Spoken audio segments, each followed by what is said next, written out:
tell you, if you use the software, you can solve those problems, I would say, in 1 or 2 hours, the maximum.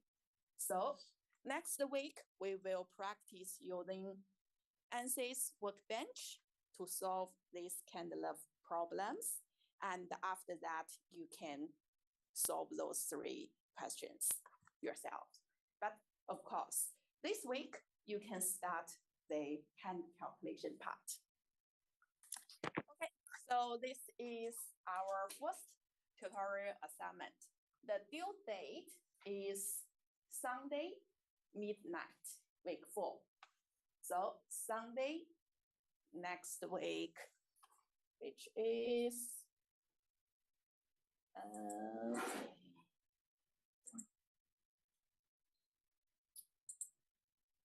24th, yes, 24th of November. Okay.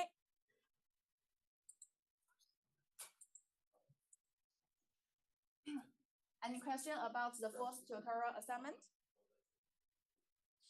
No? Okay, great. And the second thing I want to remind you again is about groups.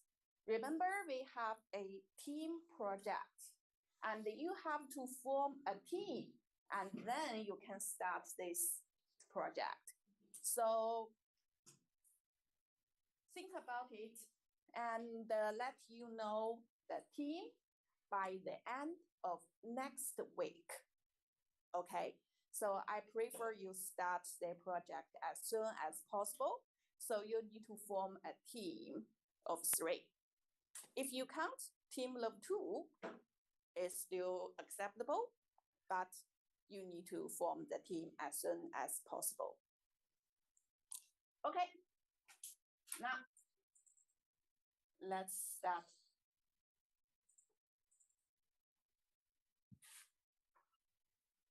Our lecture now.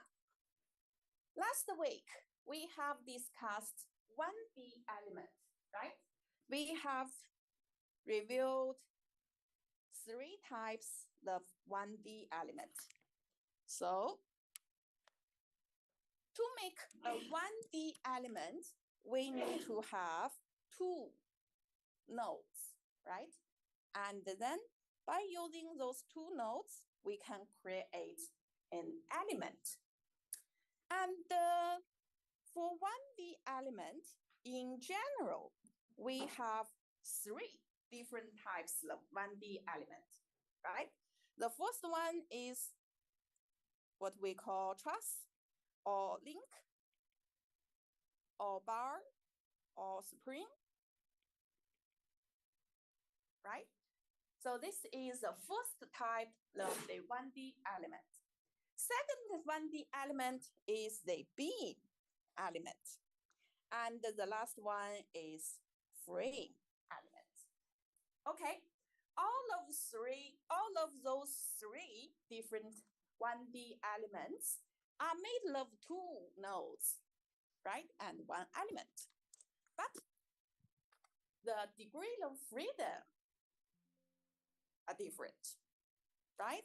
So for truss, bar, spring, link element, may I ask how many degrees of freedom does a node have?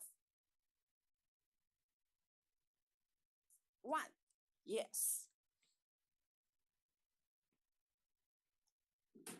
For 1D element, if we are talking about truss, link, or spring element, okay, each node only has 1 degree of freedom. But remember, 1 degree of freedom per node is only in its local coordinate system, right?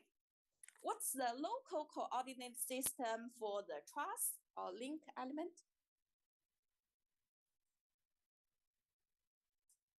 You already forgot? Okay. The local coordinate system, let's call it X. And it is the same with the direction of the element. In its local coordinate system, each node only has one degree of freedom. But how about the globe coordinate system?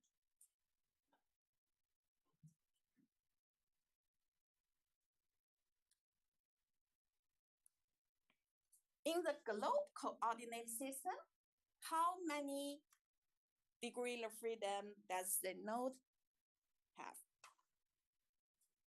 2, right? Yes. Okay. So for truss and the link element, if we solve this problem by using the globe coordinate system, the element, not the node, the element will have 4 degrees of freedom in total, right? So the degree of freedom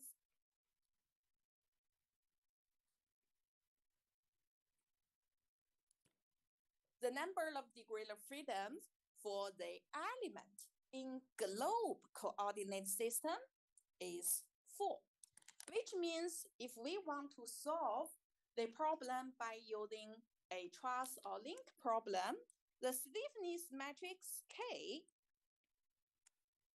is a 4 by 4 matrix, right? And let's have a look at the governing equation. K times delta, the node displacement equal to the force, node force. So K is a 4 by 4 matrix, and the node displacement is a 4 by 1 matrix, and the force vector is also a 4 by 1 matrix. Okay, so this is about truss and link element. Then let's have a look. Beam. For the beam element, in its local coordinate system, how many degrees of freedom does the node have? Node. 2. Okay, I heard 2 words, 1 and 2. Okay, if you think 1, which one?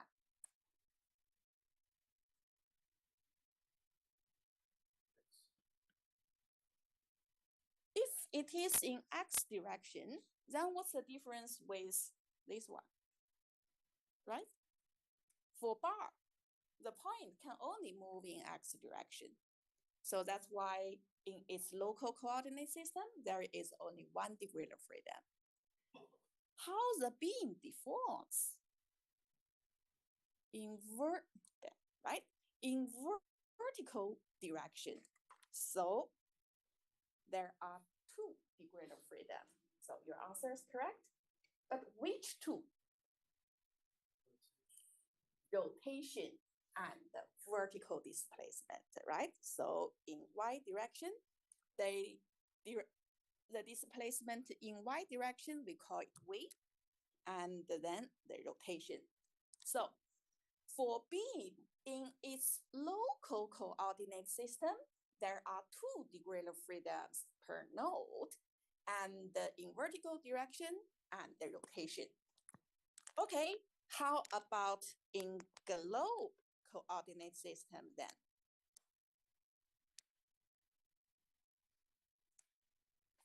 How many degrees of freedom does the node have? 3, right? Yes. What are they? The displacement in x direction, u, right? And the displacement in vertical direction, v, and rotation. Okay. So if you solve the problem in the globe coordinate system, what is the size of the K matrix for a beam?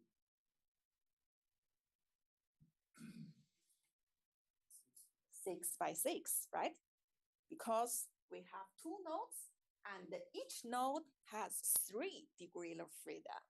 So 6. Then the matrix is like this.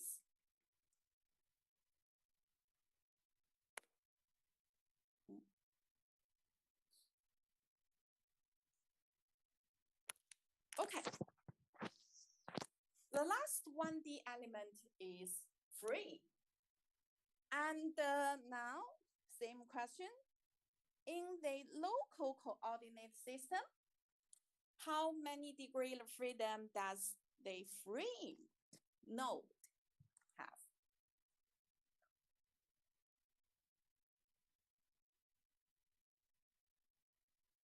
Three, right? So a frame structure, we can simply consider that as a truss plus a beam. So in its local coordinate system, there are 3 degrees of freedoms per node. And those 3 degrees of freedoms are the displacement in x, y, and the rotation. Okay, now, if we solve the problem in globe coordinate system, then how many degrees of freedom does the node have? Which 4?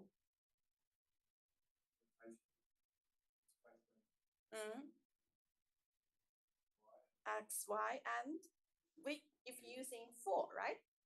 What are those 4 then? So definitely we have the displacement in X direction, in Y direction. What are the rest? Just the rotation, right? Still 3.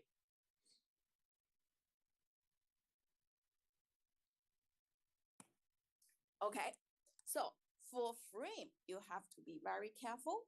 No matter we use the local coordinate system or the globe coordinate system, the number of degrees of freedoms won't change.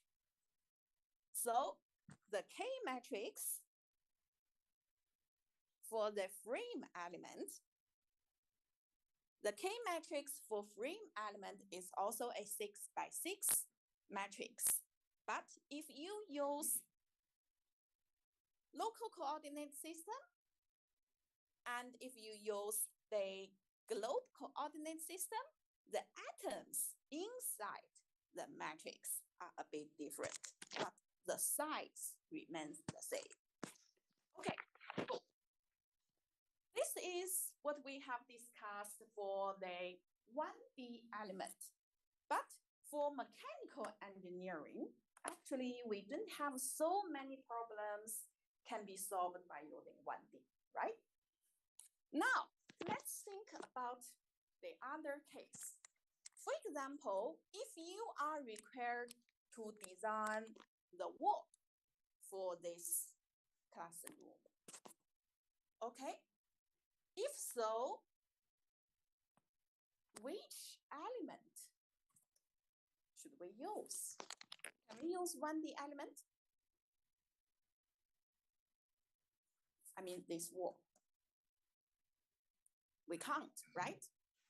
So if we want to use 1D element, first we have to check if the length is much larger than the width and height, right? We have to make sure the structure is a cylinder structure. But if we have a structure like this, like the wall, the thickness of the wall compared to its length and the height, it's very small, right? And if we use the general 3D element to solve the problem, we have to make the element size very small, which means we have to use many elements to solve the problem. But this is actually a very simple case. We don't want to waste so much time on solving this problem. So actually, we can use 2D element to solve the problem. Okay, now let's have a look. What kind of problems can be considered as 2D problem? Okay, first of all, 2D problems are also called plane problems. And if you want to use 2D plane element to solve the problem, you have to make sure, let's have a look the geometry first. You have to make sure the body has a uniform thickness. Okay, like the wall, the thickness is a constant, right? And also, we have to have a look the load. We have to make sure the load is applied in the plane. Okay, so if we have a structure has a uniform thickness and the load is applied in the plane, great. We can use 2D plane element to solve the problem. And here, for 2D plane problem, we have 3 cases. The first one, plane stress. As the name suggests, the stress is distributed in the plane. And secondly is plane strain. The strain is distributed in the plane. Okay, the third case is actually a special case. The third case is called axisymmetric stress problem. And you already completed your numerical method, right? So I'm quite sure you know what axisymmetric problem is. The axisymmetric problem is about a solid body, but this solid body is a vibration structure. And the load is applied symmetrically, like the water bottle or water tank, right? For this kind of problems, we can consider it as a 2D axisymmetric stress. Okay, so this is a special case we will discuss later. But let's have a look at the other two, plane stress and plane strain. Okay, plane stress. Plane stress is defined as this. It is a 2D problem, and all stresses are applied in a single plane. So this is because, for example, we have a structure and the thickness of the structure is constant. Okay, let's call it T. All the forces are applied within the plane. Okay, now let's call the thickness direction Z direction. May I ask, if there are no force in Z direction, what is the stress in Z direction? 0, right? Stress equal to force over area. Force now is 0. Then stress is definitely 0, right? So for this kind of structure, we don't have to worry about the stress related to Z direction. Include the normal stress in Z direction and the shear stress.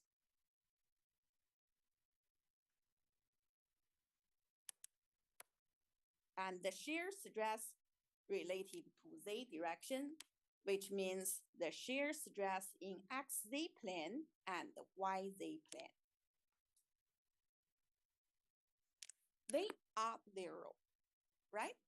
And this is the reason why we call it plane stress, because we only have 3 stresses in the plane, XY plane. Okay, about plane stress. And another one is called plane strain. The names are very similar, so you have to be very careful which one is which. Plane strain is also a 2D problem, but all the shape changes of the structure happens on a same plane. Okay. For example, we have an oil pipe. And this oil pipe is kilometers long, right? And what is the strain in its length direction then?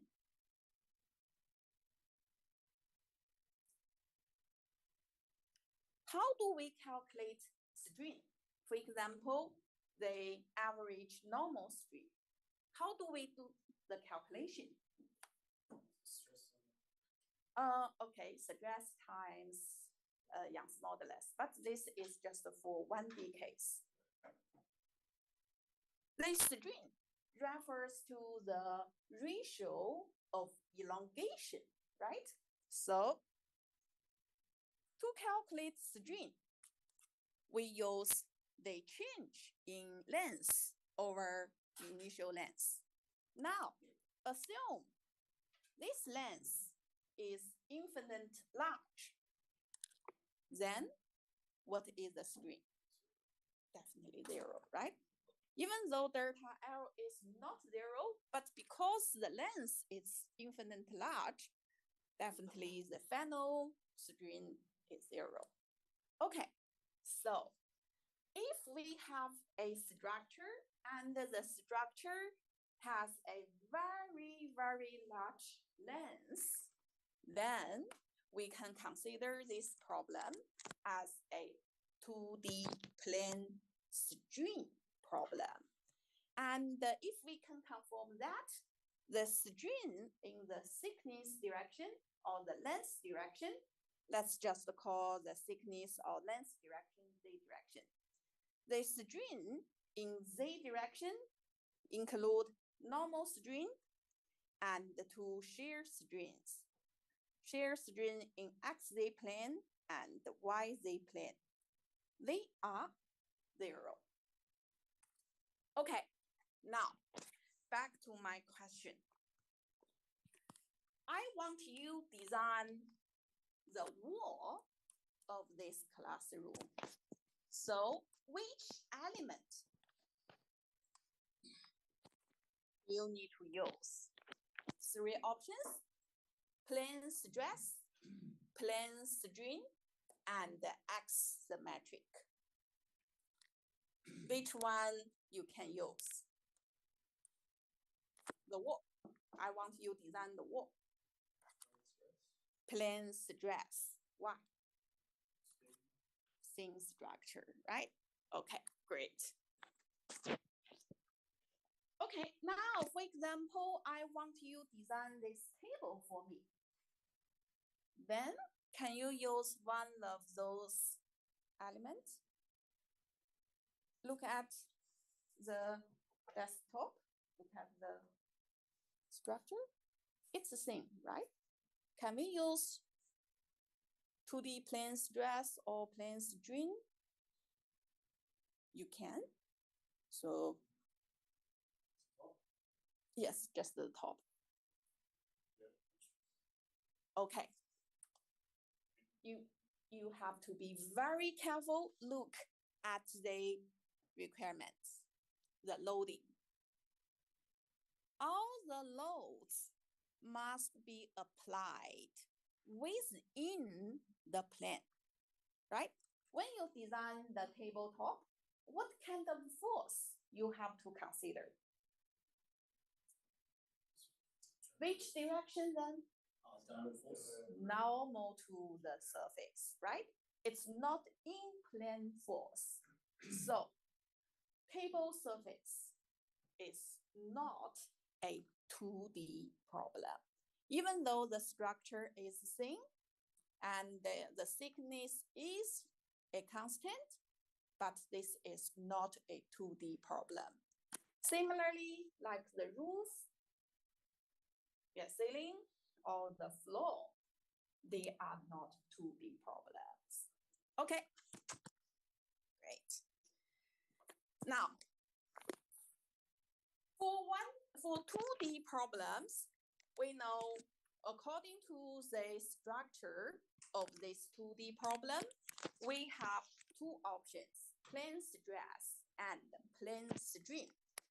Let's have a look in FEA. What makes the difference? Okay, actually, for 2D plane strain or 2D plane stress problem, all the equations, for example, remember the equations we are used for solving problems, say the relationship between force and the displacement.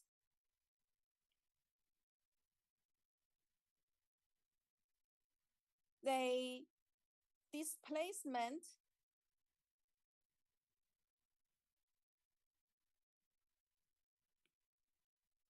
the relationship of displacement and the node displacement and the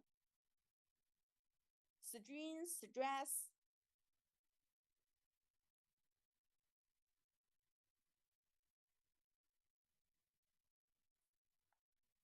relationship, all those equations for all 2D problems, they are the same.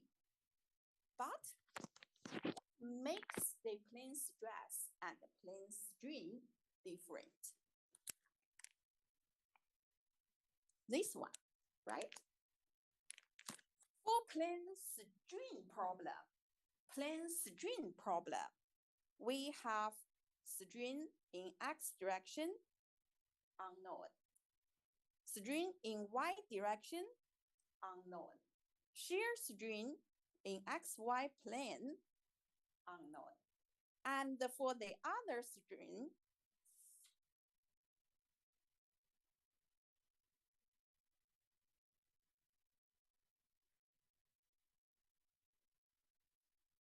if we can conform this is a 2D plane strain problem,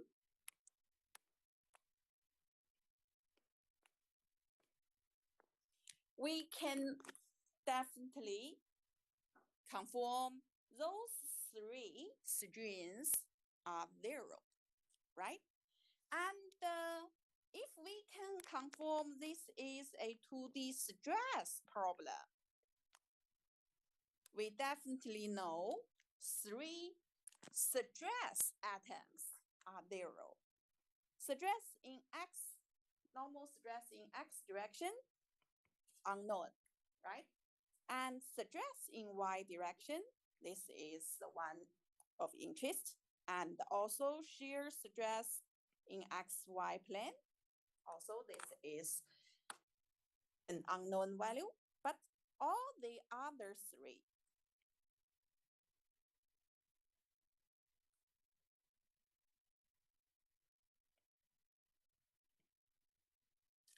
those 3 atoms are 100% 0. Okay, now we know according to Hooke's law, we have a general 3D Hooke's law, and that law gives us the general equation for the relationship between strain and stress and strain. Okay, because we already know some of the results, we can actually simplify this equation, right? For a general case, this strain matrix includes 6 atoms and 3 atoms in strain. So for a general case, strain matrix is a 6x1 matrix. D matrix is a 6x6 matrix. Strain matrix is also a 6 by 1. But because we already know some numbers, we can simplify this D matrix. Instead of using a 6 by 6 matrix, we can simplify it. So after we simplify the matrix, we find that for the stress element, 2D stress element, the D matrix is this one.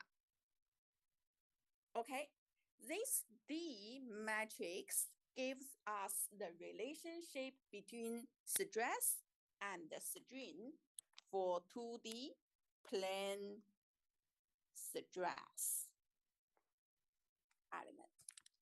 Similarly, we do the same thing, and we can find the simplified matrix, simplified D matrix for plane strain problem.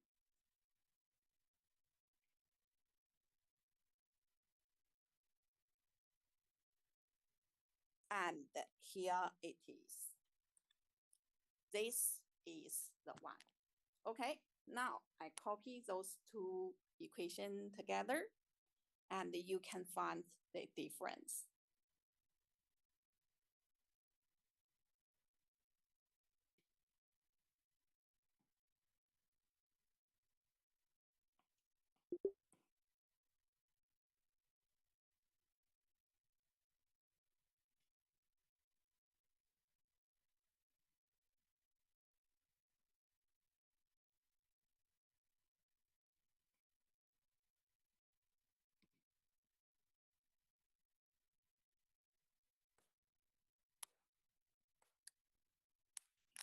Okay, they are very similar, but different.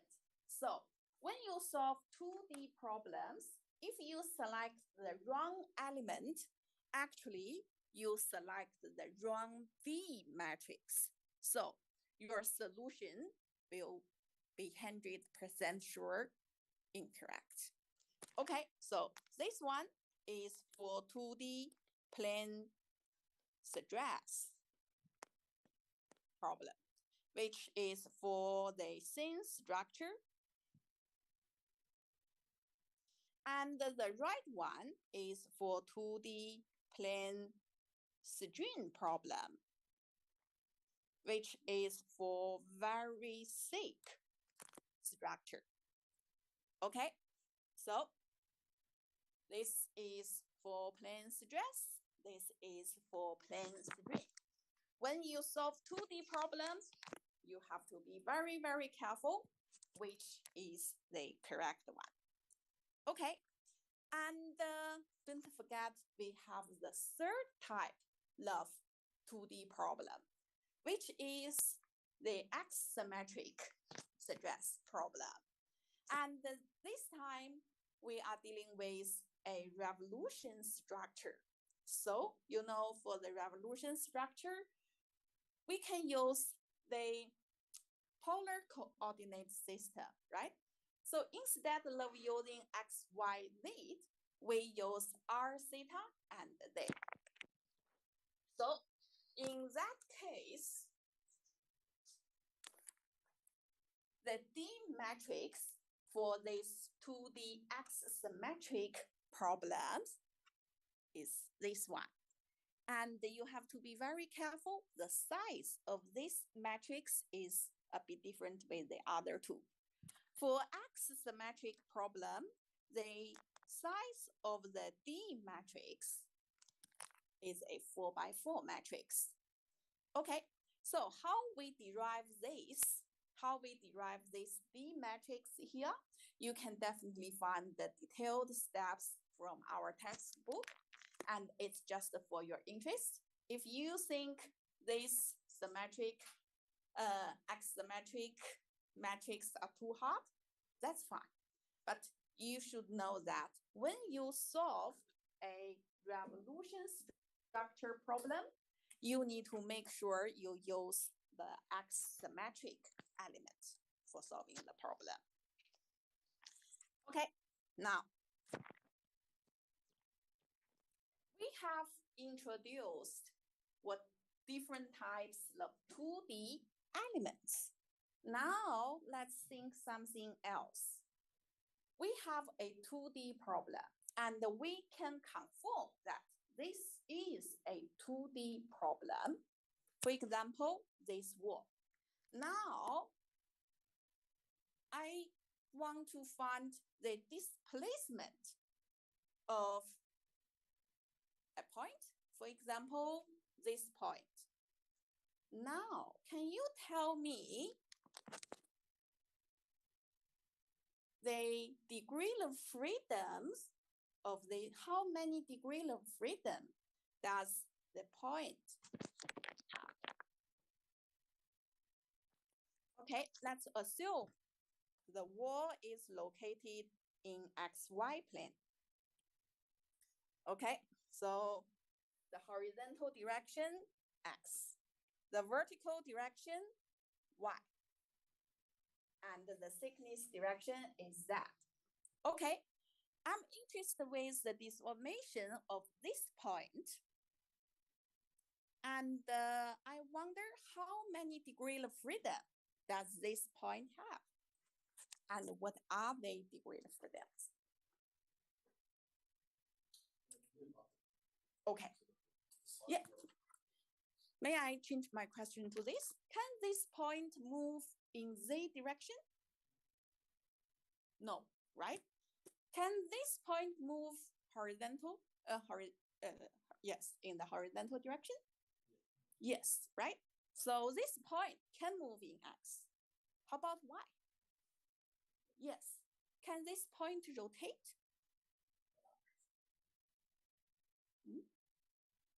Can rotate? Along how? How this point rotate along X or Y?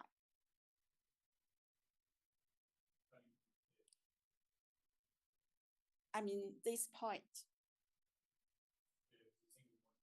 Yeah, so this point can move in X direction and Y direction, but that's all, right? This point can't rotate. Say, for example, like B, when you bend it, okay, the point has a certain rotation.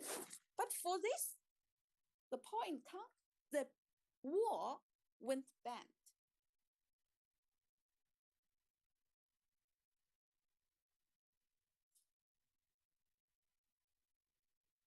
Right? The wall won't bend. So this point won't rotate.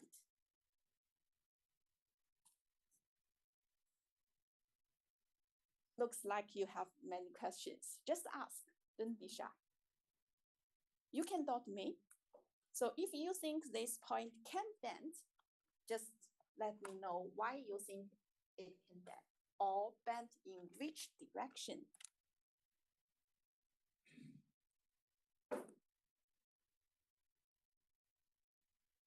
Okay. So for example, we have a beam, right? And when the beam is bent, the beam initially is a straight line, and now it deforms like this. And the point has a vertical displacement. At the same time, it rotates a little bit, right?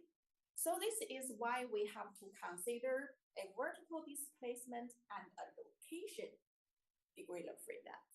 But let's have a look at the point. For example, the point at the center. Maybe not. Okay. This point, we all agree, this point can move in X direction and Y direction, right? Okay, now let's think about how this point bend.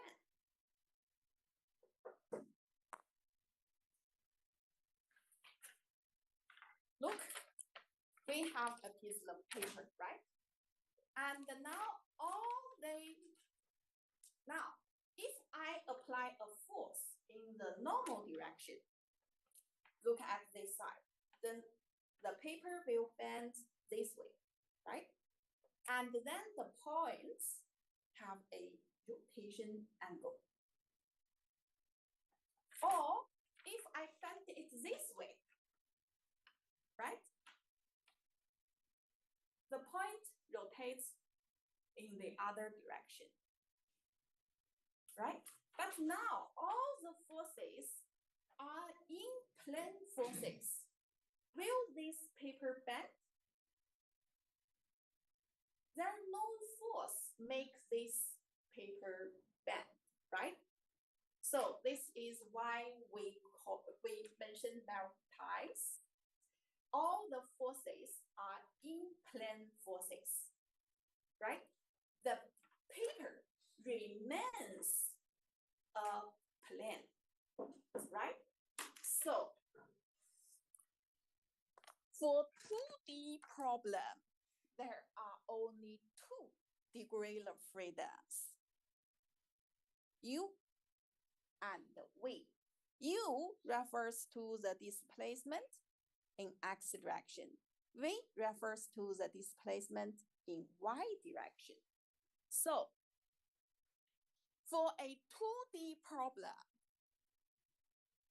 for all points in this structure, the points can only move in X direction or and Y direction, no rotation at all. So for a 2D problem, no matter it's 2D string, 2D stress, or axisymmetric, there are two degree of freedoms per node or per point. Okay, no matter it's a node or it's just a point in the structure, there are two degree of freedoms only, X and Y. Okay. Now, we have figured out the number of degree of freedoms for a 2D node. Then let's have a look the other equations. Okay.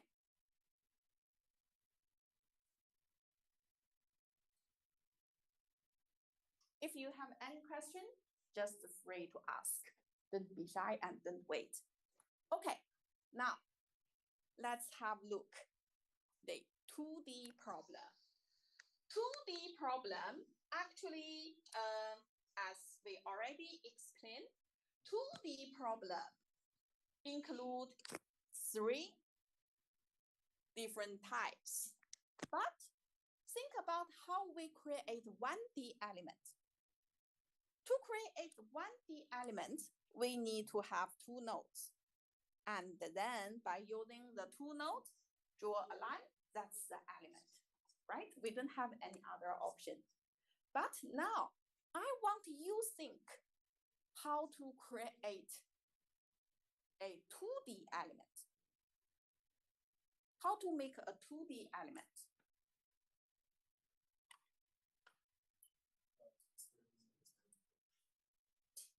Okay, at least, right? At least we need to have three nodes, right? Okay, so for 1D element, actually, we don't have many options. We have to have two nodes and a line. But about 2D element, we actually have many methods to create the element, right? The simplest way, we make 3 points, and then we draw a triangle. That's a 2D element. Do we have any other option? Rectangle. Yes, rectangle, right? This is actually, yes. So, yes, 3 is the meaning, right? And of course, we can use 4 nodes. And we don't have to make it a rectangle, right? We can make it some weird shape like this, right? So they are all 2D elements, but are they the same? Or for example, I let you select to solve a 2D problem, which is your favorite element? Triangle. You all select this one. Okay, give me some reason why you select this. I think you said this is the easiest one, right? And any other reason?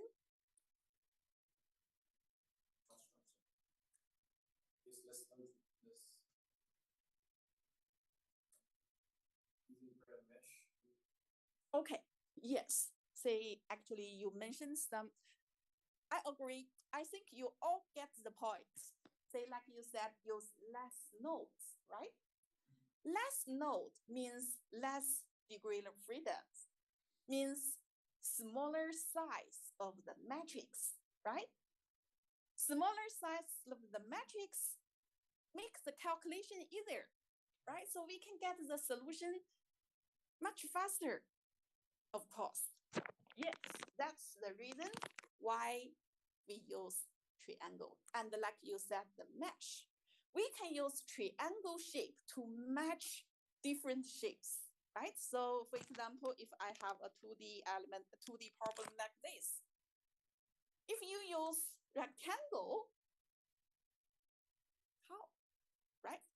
You cannot really use rectangle element mesh the structure properly. But if you use triangle, right, you can, sorry, forgive my joy. So you can mesh it very well, right? Yes. Okay, but all your concerns are about the mesh, about the size or the efficiency of calculation. Have you ever think about the result? Will triangle element give us a good result? Okay, leave this question with you. Maybe you can answer this question next week, not now. Okay, but now all of you guys agree triangle would be one of the best elements for 2D elements, right? Let's have a look the properties of the triangle element.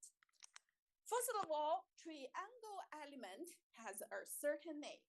It's called constant string triangle element.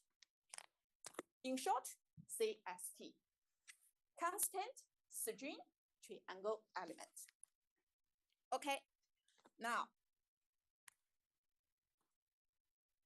we have a triangle element, and the name tells us some of the behaviors.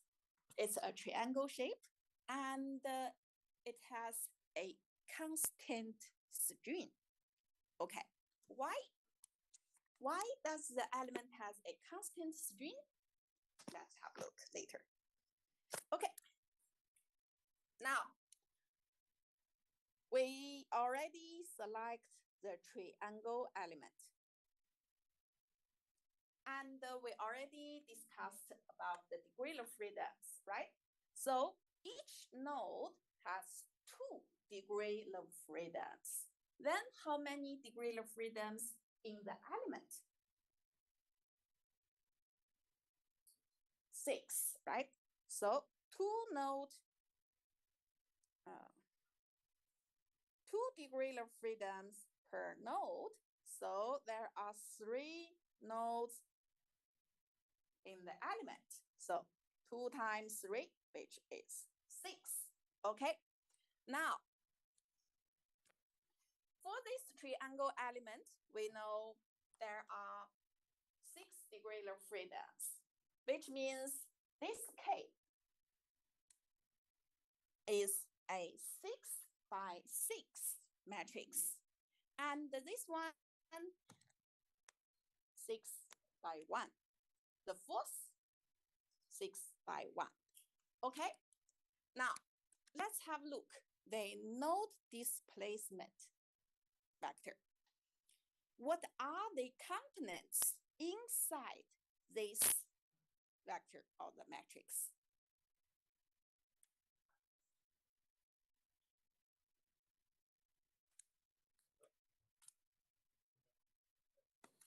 Look at this displacement vector.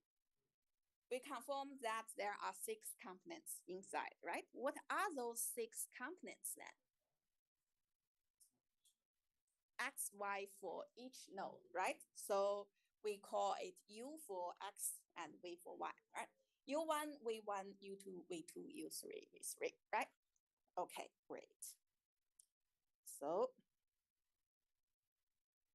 okay, now I'm wondering those numbers.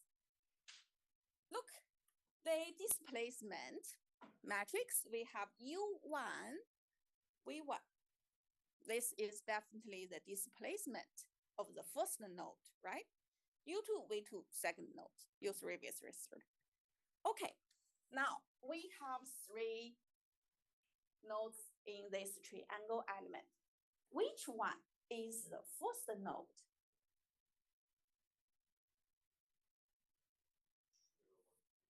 That's right, whatever you pick. Okay, for example, I pick this one. And which one is the second then? Which one we pick? No. Please be very careful. For the first one, of course, you can, it's up to you. You can pick whichever you want, right? But once you select that one, you have to make sure you select the second node in the anti-clockwise direction. Okay, now, which one is the second node? The left one or the right one? 2, right? And this is the third one. So you have to be very careful. Those numbers are related to the first node, second node, and the third node of the element. It's up to you to select which one to be the first. But after that, make sure you select the second one and the third one anti-clockwise. Okay, great. So this is about the displacement, node displacement vector. How about the force vector? It is also a 6x1 matrix. And what are the components there? Force, F1x, F1y, right? So can we have a moment here?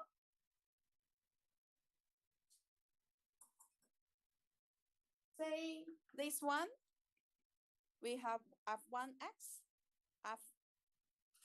Fy1, right? We know this is the force applied at that point. But how about the moment? Exactly. For 2D problems, we don't have moment. You have to be very careful. We can only apply force at those nodes. There's no moment. Okay, great. And can we have an FZ direction? No, right? At the very beginning, we mentioned all the forces must be in plane forces. So FZ, 100% sure, it's 0. Okay, so we have this K and the displacement and the force. Okay, now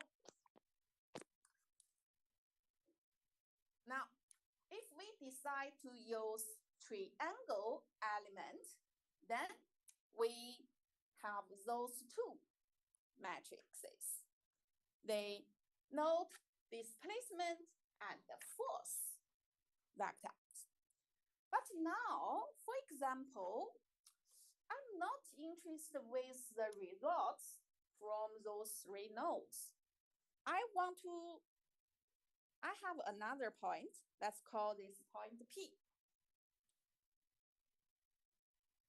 I want to find out the displacement at this point. I'm not interested with the other points. I just want to know the displacement or stress or strain at this point. What should we do then? I just want to know this point.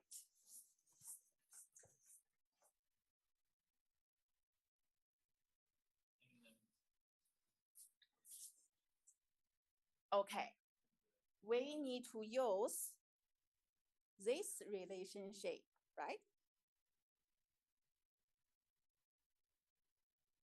We need to use this relationship to do the calculation. U is the displacement matrix of this point. Let's call it point P. And the N is the shape function matrix.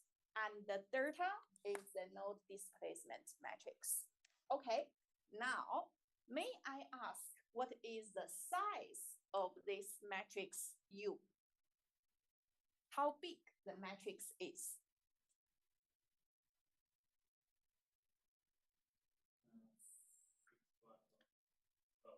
6 by 1. This U is the displacement of this point P, right? Yes. So how many atoms should be in this one, in this U matrix? Only 2, right? We already discussed that. This P can only move either X direction or Y direction, no other directions. So this is a 2 by 1 matrix, right? One atom for the displacement in X direction. So U, UP, and VP, right? Only 2 components. The P can only move in X direction, we call it UP, and can only move in Y direction, we call it VP. Okay, now we know this U matrix is a 2 by 1 matrix, and the delta matrix, we have it here. It is a 6 by 1 matrix. May I ask how big the N matrix is then?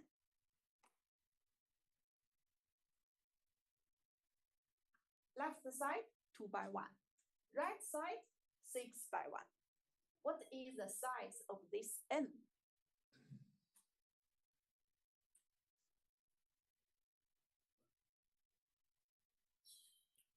Two by 6.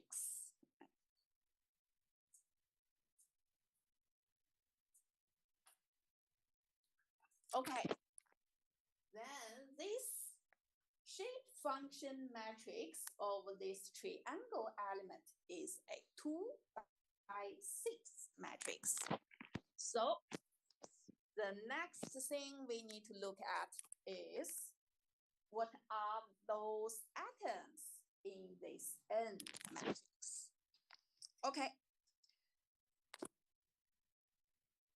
As I mentioned last week, shape functions are also called interpolation functions.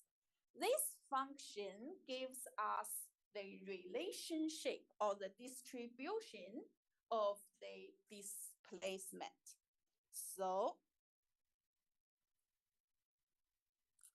for a triangle element like this, for the triangle element, we assume that the displacement is linear distribute within the element. Okay, if we say the displacement is linear distributed, then actually for a point P, and this P has a coordinates X and Y, okay? If the displacement distribution is linear, we can use this equation. We can use this equation to express the displacement at this point. So the displacement in X direction of the point P with the coordinates X, Y equal to A0 plus A1X plus A2Y.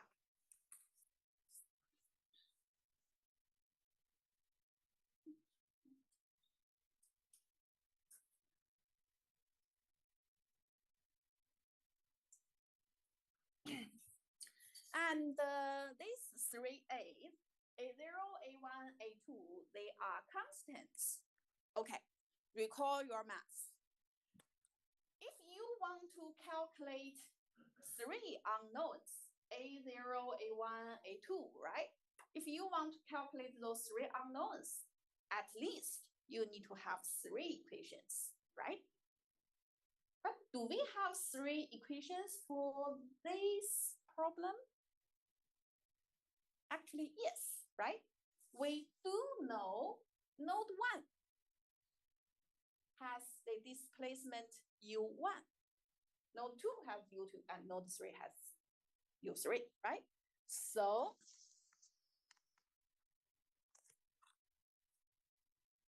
we have those three equations. A0, A1, A2, they are constants, right? So no matter which X, Y I substitute in the equation, A1, A2, A3 should remain the same.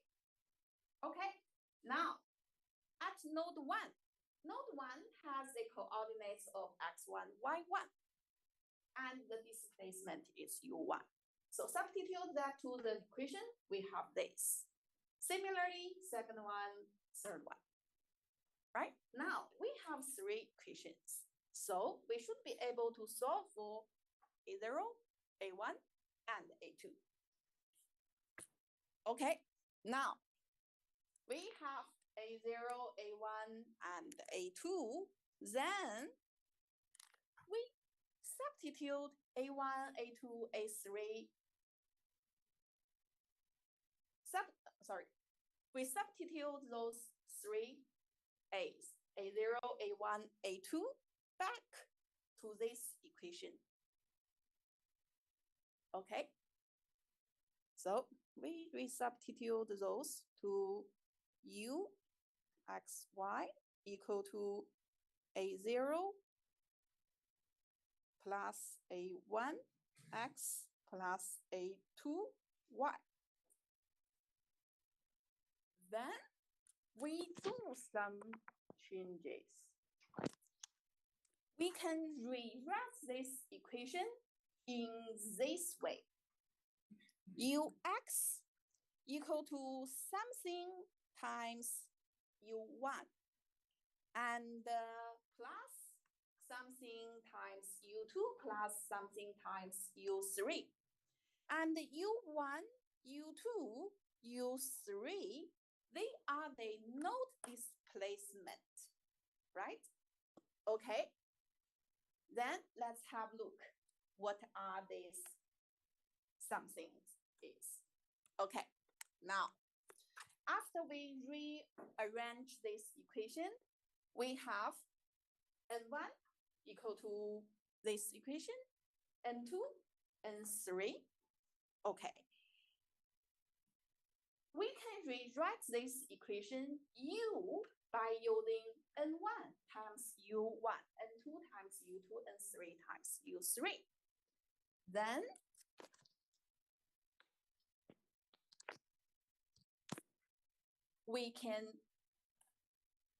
now we call those three functions, the interpolation function for this triangle element.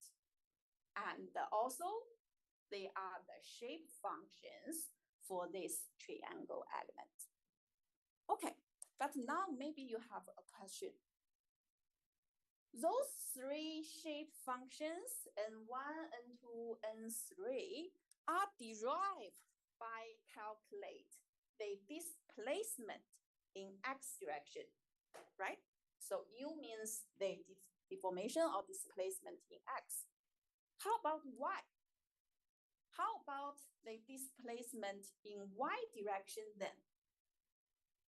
Okay, if you want to try, definitely you can, but I can directly let you know the truth.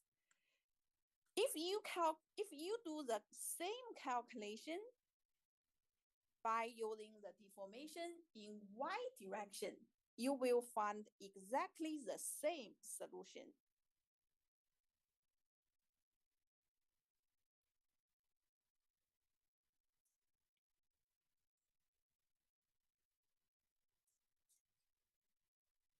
You can find these three shape functions can be also used to calculate the vertical displacement. In the other word, if you rederive those equations by using displacement in y, you will get exactly the same n1, n2, n3 by using the method in this lecture note. Okay, now we have two equations.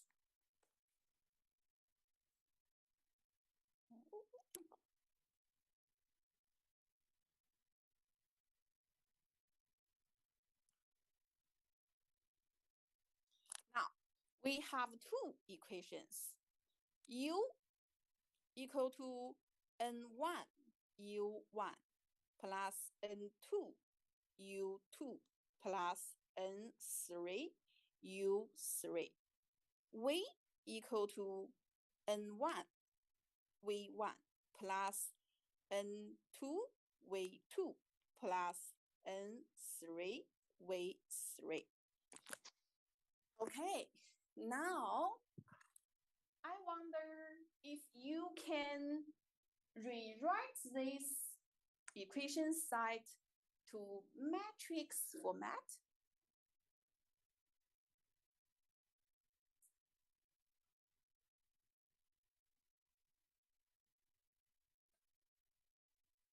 Can we rearrange those two equations? And I want you make it in matrix format. Say, for example, the left side is U and V, right? And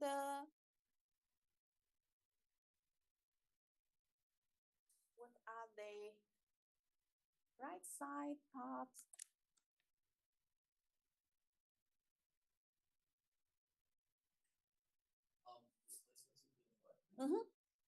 Yes. Yes, the left side I already write for you, right? So only two components, V, U, and V. I'm wondering what are those? So the very one side would be U1. U1, V1, U2, V2, U3, V3. Yes, great. Then what's here? Yeah. And one, then? And two?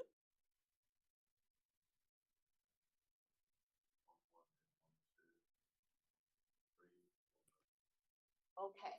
Look, if we write it this way,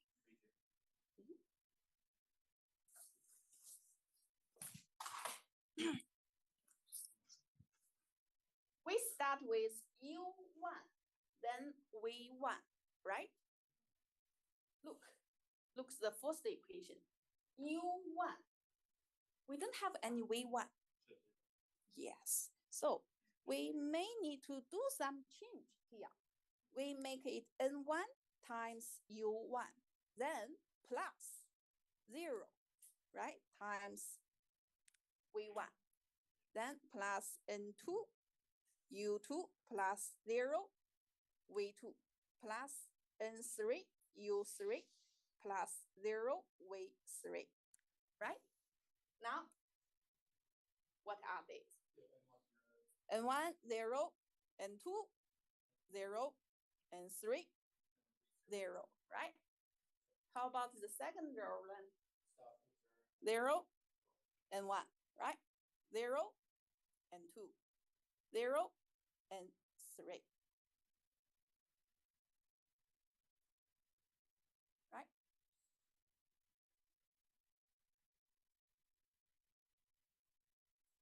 Okay, now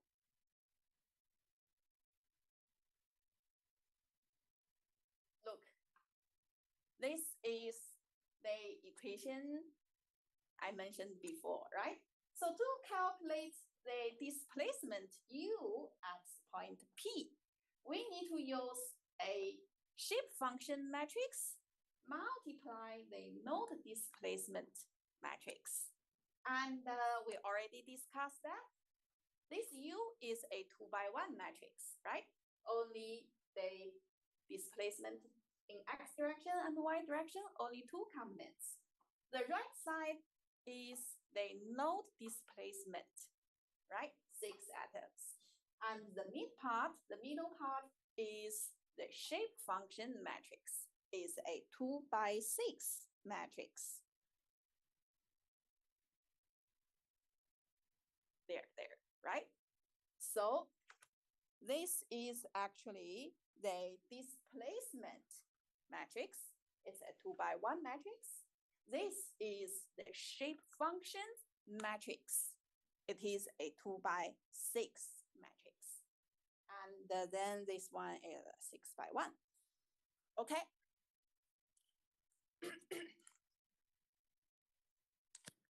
Great.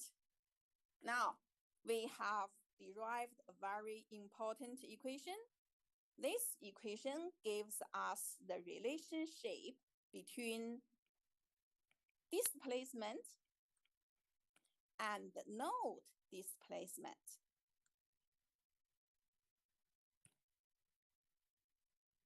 They are different. Please be very careful. Node displacement are for nodes only. This is for general displacement for any point. Okay, now we have figured out one very important question.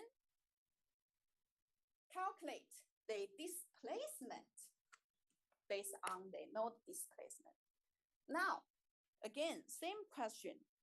We have this element, 1, 2, 3, and I have a point P. I want to know the stress. Oh, I'm sorry. I want to know the strain at this point. So how do we do the calculation? I want to know the strain.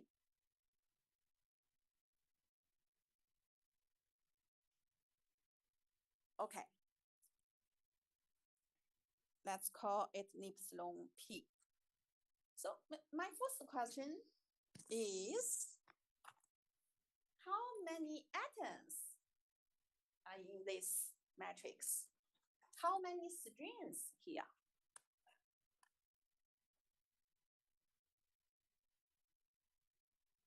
Say, for example, for a 2D problem, we finish calculate the displacement, and I want to know the strain, right?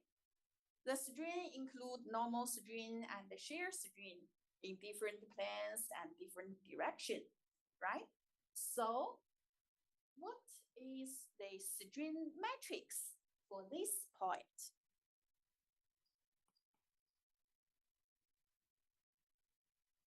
How big the matrix is?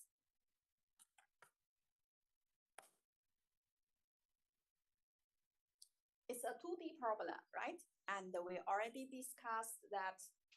Look at the very beginning. Very beginning here. Right? For a 2D problem, we only interest with the string or stress within the XY plane, right? So we don't worry about the string or stress in the Z direction, okay? So we only need to consider 3 atoms, right? The normal string along X direction, the normal string in Y direction, and the shear string in XY plane. That's the strings of interest. Okay, now recall your mechanics knowledge. If we have the displacement, how do we calculate string?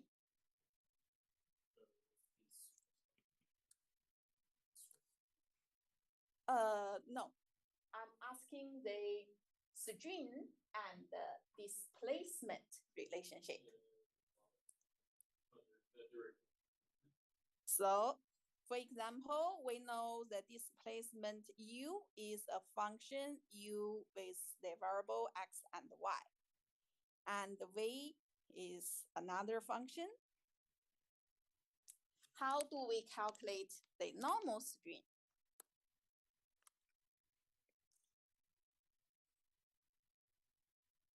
Normal string equal to the partial differentiation of u over partial x, right?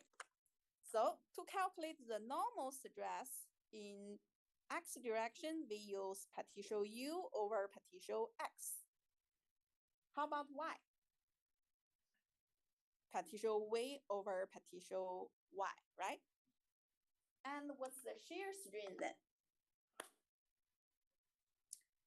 Times together or the sum of them? Yes. But not just the sum, it's u over partial y, right?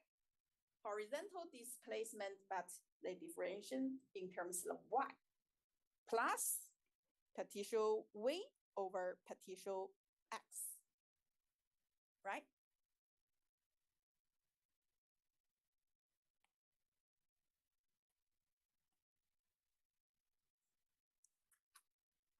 Okay, now we find out the relationship between string and the displacement.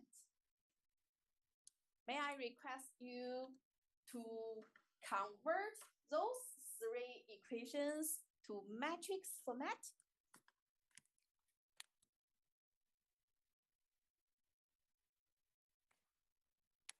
So the left side, yeah, and then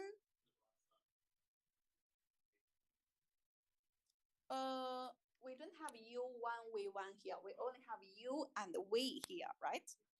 Yep. Okay, now the left side is a 3x1 matrix. Then the very right side is a 2x1 matrix. How big is this one? 3x2, right? Okay, 6 atoms in total. What are they?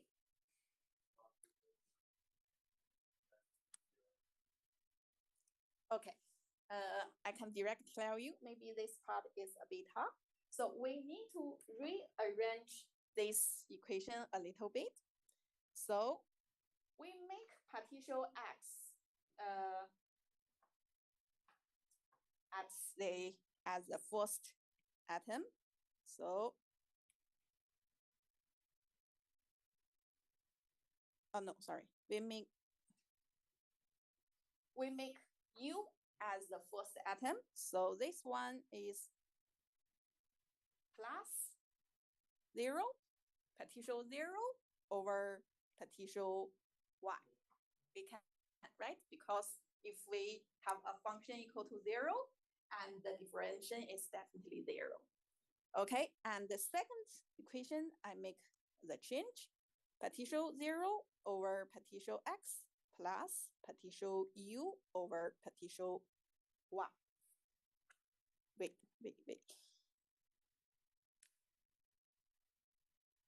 Make sense?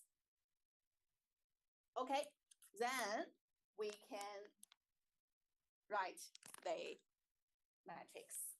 The first atom is partial over partial x. And this one, 0, right? And the second row, 0, partial over partial 1, because V is already here. Then the third one is partial over partial y and partial over partial x. Okay. And we just discussed about the method how to calculate u, right? So we can update this equation a little bit.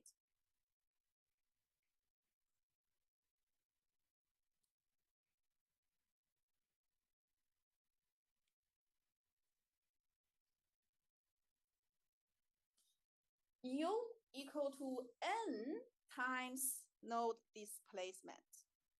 And n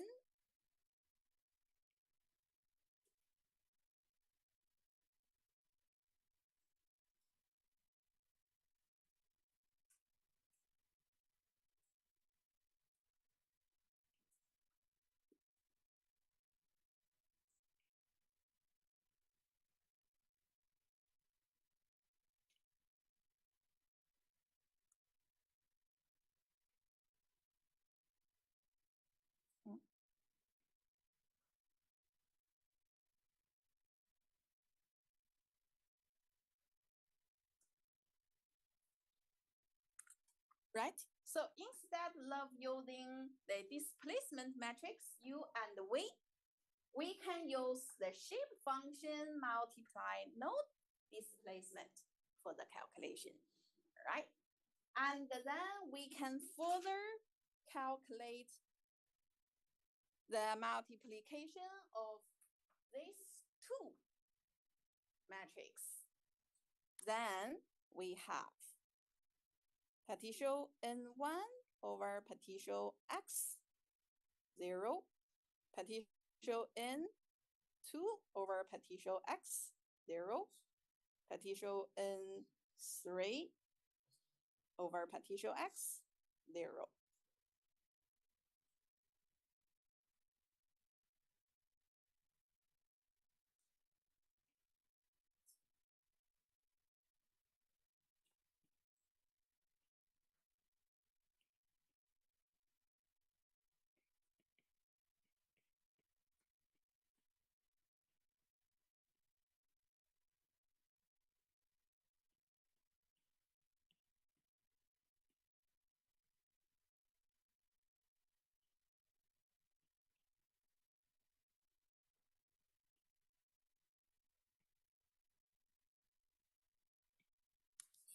Okay, now, if we complete the multiplication of those two matrices, we have this matrix. Okay, now we call this matrix B matrix. The B matrix is actually the one we used to calculate string based on the node displacement. So we have the second very, very important equation. String equal to B multiply node displacement matrix. And for a triangle element, this B matrix is a 3 by 6 matrix, and this is 6 by 1. Okay, now we have figured out another very, very important equation. Then the third question is, if I want to calculate stress, we do? Yes, multiply 3. Something multiplies 3, right? What's the something is? The D matrix, the material matrix. So to calculate stress, we need to use the D matrix multiply strain matrix. And remember, for 2D problems, before you start solving the problem, you have to check if it is a stress problem or a strain problem. Then you need to select correct D matrix. Okay.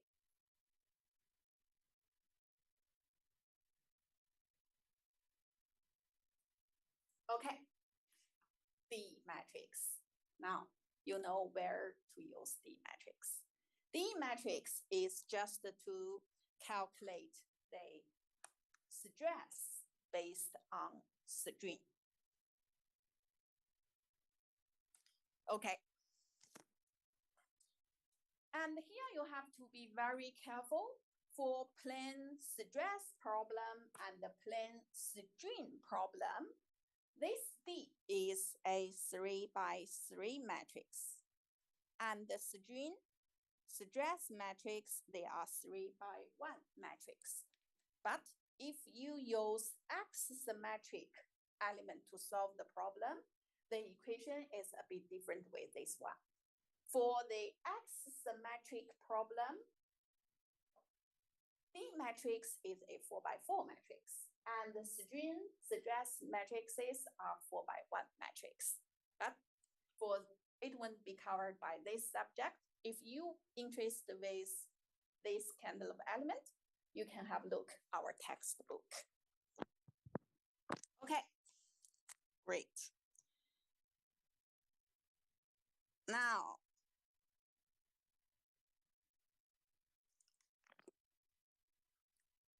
let's make a summary.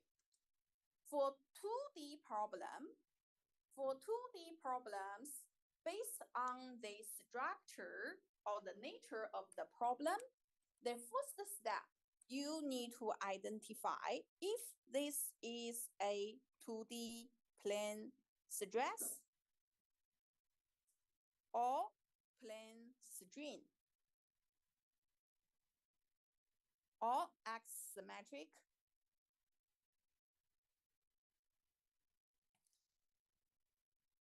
problem. So before you start solving the problem, you have to make sure it is a stress problem or strain problem or axisymmetric problem.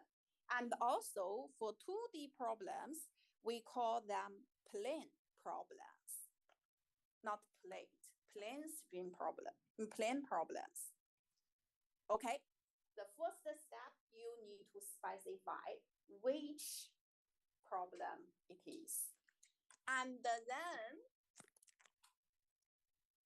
if you decide to use triangle element to solve the problem, and you need to know that number 1, for the triangle element, each node has 2 degrees of freedoms.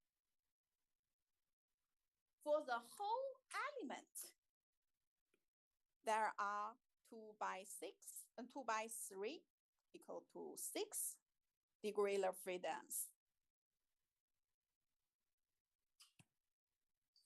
And to solve the problem, you have to find out the K matrix and the displacement matrix and the force matrix for this problem.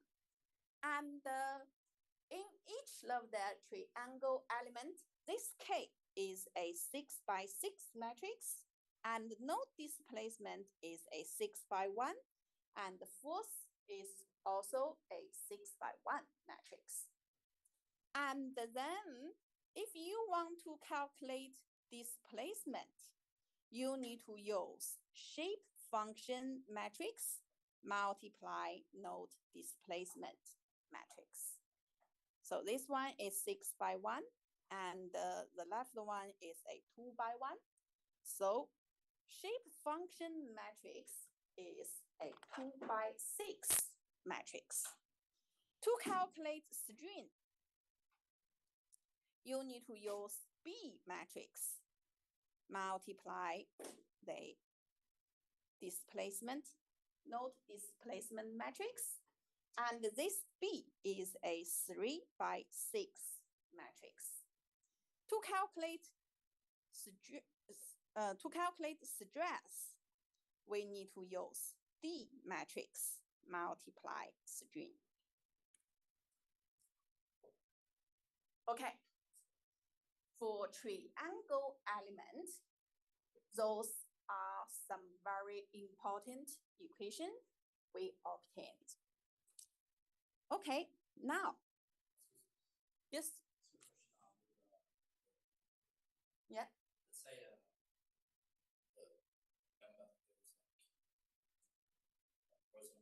let's say you name the element one example. How would you write it? Sorry, I'm a bit confused with your question. The degree of freedom refers to the directions of the movement, right? It doesn't matter how the triangle looks like. Even though the bottom element is a horizontal element, but it can move upward, right? Yeah. So for example, this is how I draw this element. But how about this, right? The same, right? Okay, so if you conformed, I use 2D elements, triangle element, then there are 2 degrees of freedom per node or any points inside the element. Okay, actually I prepared several questions or examples for 2D problem, but I think you already done similar questions in the previous subject. So let's just have a look the procedure very fast. Okay, now let's have a look this problem. This is a problem, and I want you to use 2D elements to solve the problem. And can I ask what kind of 2D problem it is? Stress, string, or axisymmetric?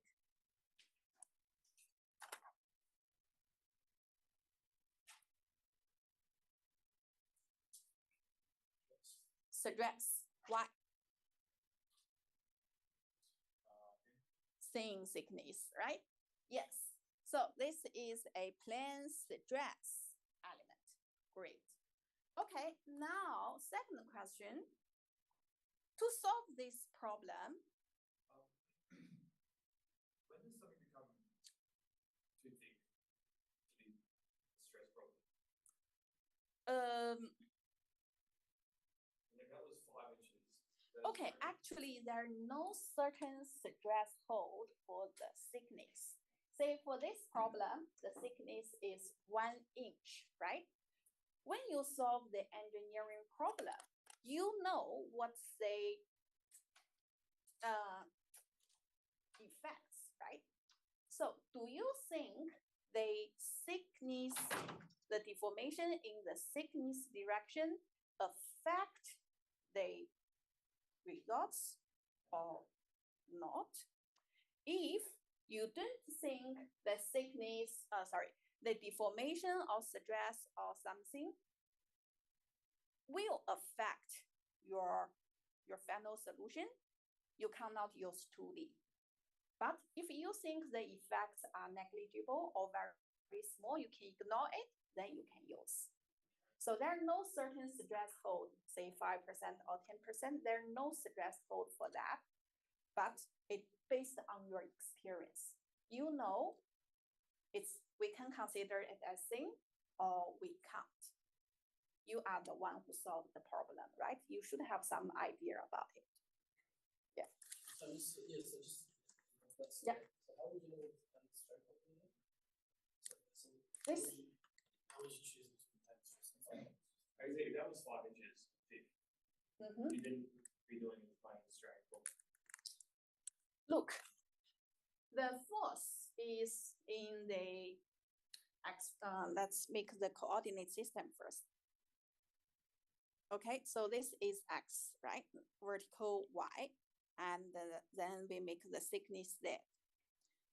Now, all the forces are in xy plane, right? We can confirm that. About the thickness, for this specific case, is only about 1/10 of the height, right? So it's very small. But if we increase this one to 5 inch, it's almost the half of the thickness, the length. Now you have to make the decision. Do you think the thickness will affect the deformation or the strain stress in the thickness direction or not? If your answer is yes, you have to consider the effects. You cannot use 2D element because it's no longer a thin structure. But according to your experience, you know it won't affect a lot. And the effects are very, very small. We can ignore the effects. Then it is a thin structure. Make sense? You know, numerical method cannot provide you the exact solution. The solution is a approximate solution. It's not 100% correct. You understand this, right? We applied a lot of assumptions before you use it. So do you think this structure meets the requirements of the assumptions? If you think yes, then you can use it. And remember, I think you missed the last lecture. Remember, once we finish the simulation, we have to do one thing. We have to validate our results. You cannot just directly use your simulation results. So you have to validate your results. How? You have to use your result to compare the existing result. If results match or the error is acceptable, then you can do the further analysis. Otherwise, your structure doesn't meet the requirements or the assumptions. You have to use other elements or other methods to do the calculation or to the simulation again. Okay. So numerical method is one of the methods you can use, right? So for this subject, we focus on this method, but that doesn't mean this method is the only method to solve the problem. So for a lot of scenarios, you cannot use this method at all. You have to figure out another way to do it. Okay, so back to this question. For this problem, I already told you this is a thin plate, right?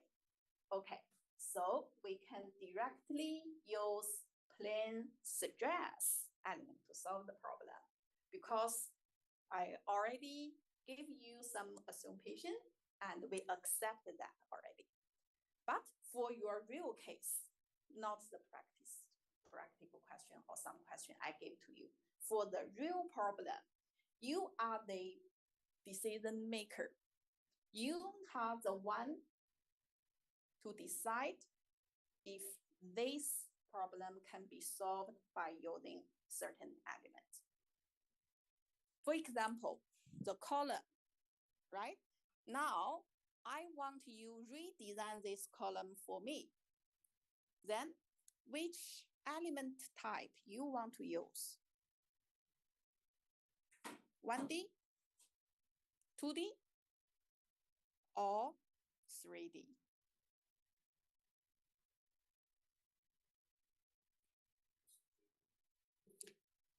is definitely the option, one of the options, right? Because all the structures can be created by using 3D element.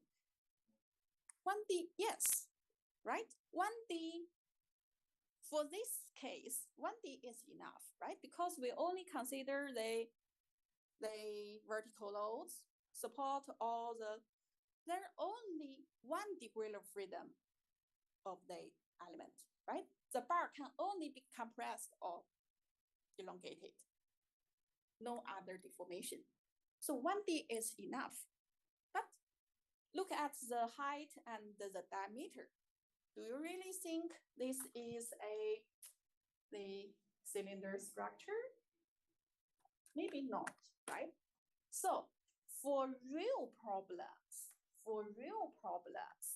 you need to think carefully what element can be used. And once you complete the model and obtain some results, you have to compare the results with the existing result. If the result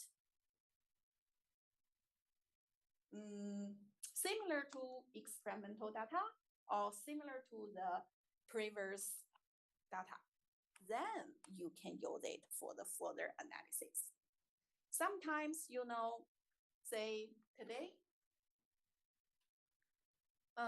okay, we will definitely discuss this in the later lectures. For example, 3D elements. We have so many different types of 3D elements. Which one to be used? It is a question, right? Yeah. Do you consider that or not? Don't forget, for a column, sometimes it will buckle, right? Will you consider it? Will you consider the vibration? Will you consider some other effects like temperature, like the some other effects or bending effects? If yes, that's right. So it's fully up to you. According to the design requirements, according to the real effects, you have to decide. If that was a 2D problem, you do strain analysis. First of all, if you do think this is a 2D problem, which 2D? We have 3 types, right? Stress, strain, and axisymmetric. You can use 2D. You can, but which one? Definitely, it's not a thin structure. But can we consider it as a thick structure? Thick structure, we consider the height, right, as a infinite large or very thick structure. But can we consider it as plane stream problem? No. No, because the weight, what's the load you have to consider? Gravity, right? Support reactions, or the pressure from the top. All of those forces are in the thickness direction. So if you use 2D element to solve this column problem, you can only use axisymmetric. This is a revolution structure, right? So this is I believe this is a cylindrical column. So you can use 2D, but you have to use X-symmetric problem. But like this wall, it's definitely a stress problem, right? Okay, but of course, even for the wall, if you have to consider the load, for example, now I'm pushing the wall, right? Do you have to consider this load in your design? If the answer is yes, it's not a 2D problem, right? So how to select the best element for your problem? It is definitely based on your experience. For this subject, I can only tell you, if you select this element, how this element works. But I don't teach you the decision making. So you have to select the best element. But if you select the 2D element, okay, I can tell you that 2D element can do this, can do that. Okay. Now, how many minutes? Okay, no worries. Let's have this question. Okay, now we decide to use plane stress element for this one, right? Because it's a thin structure. And now I wonder if you want to solve this problem by using 2D element, how many elements do you need at least? 4. I mean, at least. What's the minimum number? We only learned triangle. 2, right? So we at least need to have 2 triangle elements, right? So yeah, we haven't reached to the rectangle yet. Okay, we have to at least 2 triangle elements. So let's call this element 1 and element 2. Okay, and to make those 2 elements, how many nodes do we need? 4, right? Okay, so we need to number the nodes. 1, 2, 3, 4. Okay, now for the first element, element 1. Remember we mentioned that the element has made love, to create the element, right? We have to use certain order of the nodes, right? So I already tell you this one, this triangle is the first element. What are the nodes? Exactly, yes. So what is the first node in element 1? 1. Okay, we can start with the first node. What's the second node? 3. Then 2. Okay. And how about element 2? 1, 4, 3. Okay. Make sure we have to make it count clockwise. Okay. So the second element, say for example, in the first element, the second element is actually node 3. And the third element is actually node 2.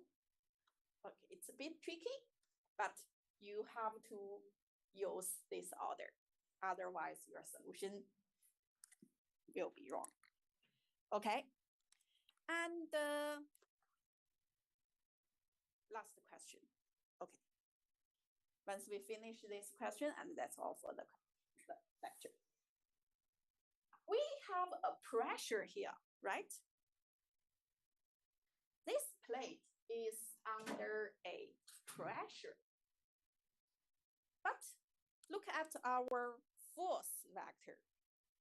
It's a force, right? This is a pressure, and this is a force vector. What we can do then? Can we directly use this 10,000 PSI? No, right? then what should we do?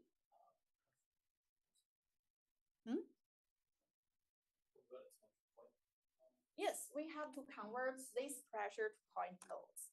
But how? I want to know the details. Yes, okay. Firstly, we can calculate the total force, right? So the pressure times the area is a total force. And then what should we do?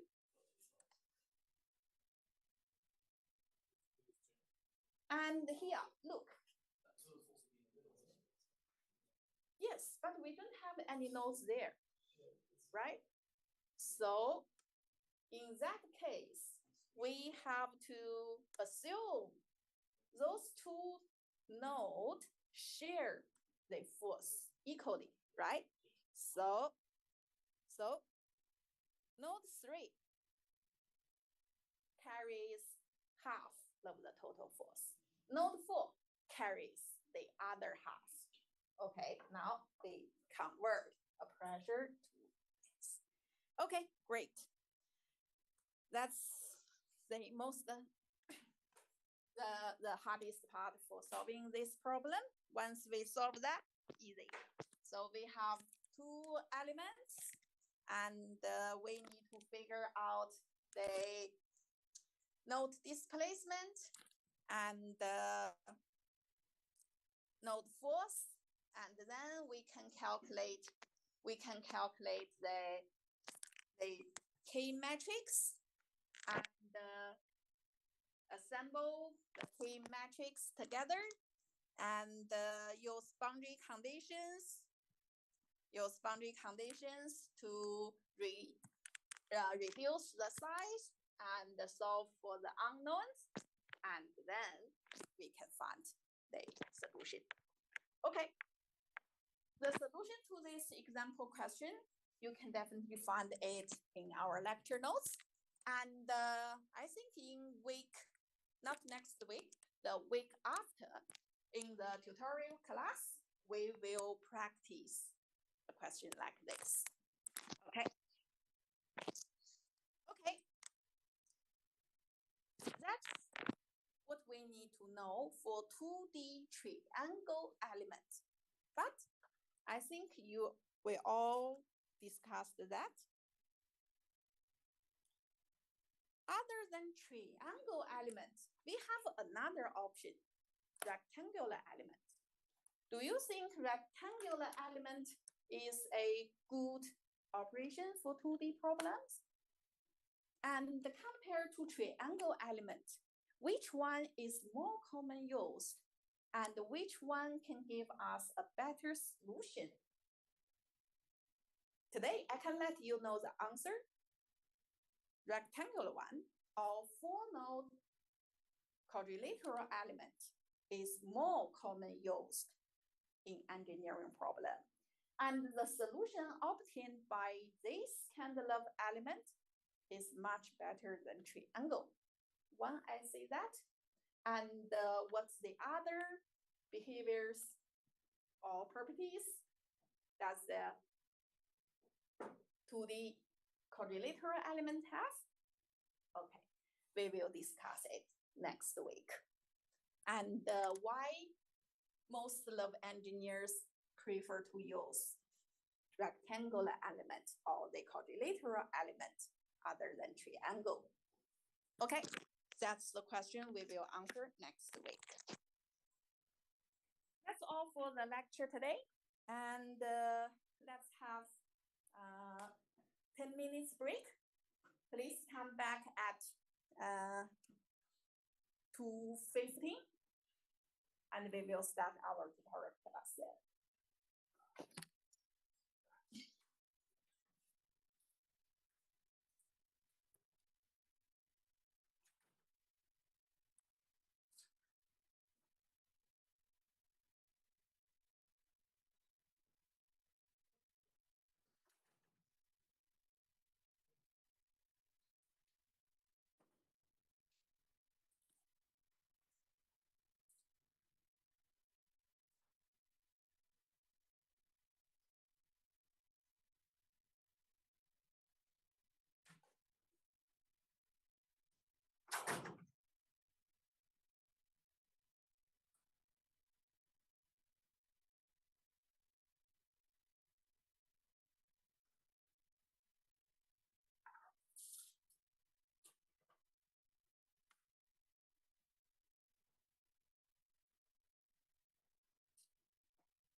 Nice. Just had to go like once. Okay. Also. Yeah. There's also. I only needed for training 9 out of 100 marks of class. No, that's. I think it's many. Yeah. I think the very first topic would be economics.